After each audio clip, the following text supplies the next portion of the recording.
আম্মা জান চোখের মনি আম্মা জান বুকের ধ্বনি আম্মা জান। এস এম আসলাম তালুকদার নামটা কি অচেনা লাগছে? অচেনা লাগাটাই স্বাভাবিক, কারণ তাকে তো সবাই চিনে চিত্রনায়ক মান্না নামে। আপনাদের মনে কি প্রশ্ন জাগে না, কিভাবে এক সাধারণ ছেলে থেকে হয়ে উঠলেন ঢালিউডের রাজা?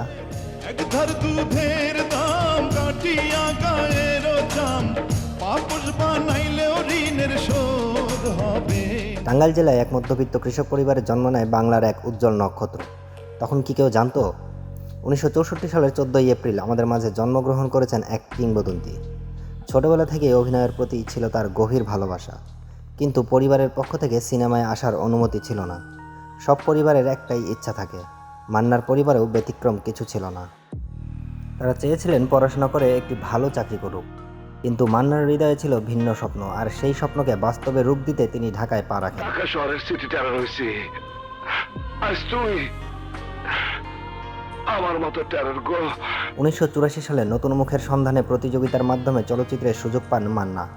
তার প্রথম সিনেমা ছিল তওবা, তবে এই সিনেমাটি তাকে জনপ্রিয়তা এনে দিতে পারেনি। আমি তোমার সাইটে বালি সাপ্লাই দিতাম, সেই 1000 টাকার পুঁজি থেকে আজ আমার অনেক টাকা হয়েছে। প্রথম সিনেমাতে খুব একটা সাড়া না পেলেও মান্না সহজে হাল ছাড়েননি। তিনি একের পর এক সিনেমায় কাজ করতে থাকেন। এরপর ধীরে ধীরে কঠোর পরিশ্রম আর প্রতিভার মাধ্যমে ইন্ডাস্ট্রিতে নিজের জায়গা তৈরি করেন। 2000 সালের শুরুর দিকে মান্না হয়ে ওঠেন বাংলাদেশের অন্যতম জনপ্রিয় নায়ক। তার আম্মাজান, দাঙ্গা, স্বামী স্ত্রীর যুদ্ধ সহ অসংখ্য সিনেমা ব্যাপক জনপ্রিয়তা পায়। দুনিয়া এমন কোন জেলখানা নাই যেখানে আজকে আমার আটকে রাখতে পারে। তার অভিনয়ের স্টাইল, সংলাপের শক্তি এবং সমাজ সচেতনতা ভিত্তিক গল্প তাকে অন্য সবার থেকে আলাদা করেছিল।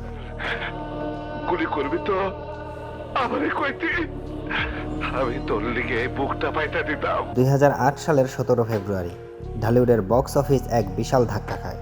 মাত্র 43 বছর বয়সে তার আকস্মিক মৃত্যু। নিজে গাড়ি চালিয়ে যান হাসপাতালে, অথচ ফিরেছেন লাশ হয়ে। তখন তিনি ইন্ডাস্ট্রির শীর্ষ নায়ক। একদম সোজা। তুমি আমার চিনো, টাকার জন্য আমি কি করতে পারি তা তুমি জানো। এক টাকার জন্য। তার মৃত্যুর পর অনেকেই বলেছিলেন ঢালিউড আরেকজন মান্নাকে পাবে না, এবং তা সত্যিই হয়েছে। এরপর থেকে ঢালিউডে অ্যাকশন ঘরানার সিনেমার জনপ্রিয়তা হ্রাস পায়। দেব না তো কানে দেব পাগল, তুই ছাড়া আমার আর কে আছে? এস এম আসলাম তালুকদার থেকে মান্না এটি শুধু একটি নায়কের উত্থানের গল্প নয়, এটি একজন সংগ্রামী মানুষের গল্প, যিনি নিজের প্রতিভা, পরিশ্রম ও সাহস দিয়ে ঢালিউডের শীর্ষে পৌঁছেছিলেন। তার জনপ্রিয়তা আজও কমেনি। আমার সাথে কথা করলে আম্মাজান, আজকে কথা কইছেন আম্মাজান, কথা কইছেন আম্মাজান। আমার কিন্তু মনে হয় না মান্নার মতো আর কোনো অভিনেতা আসতে পারবে। আপনার মতামত কমেন্টে জানান এবং আমাদের চ্যানেল সাবস্ক্রাইব করতে ভুলবেন না।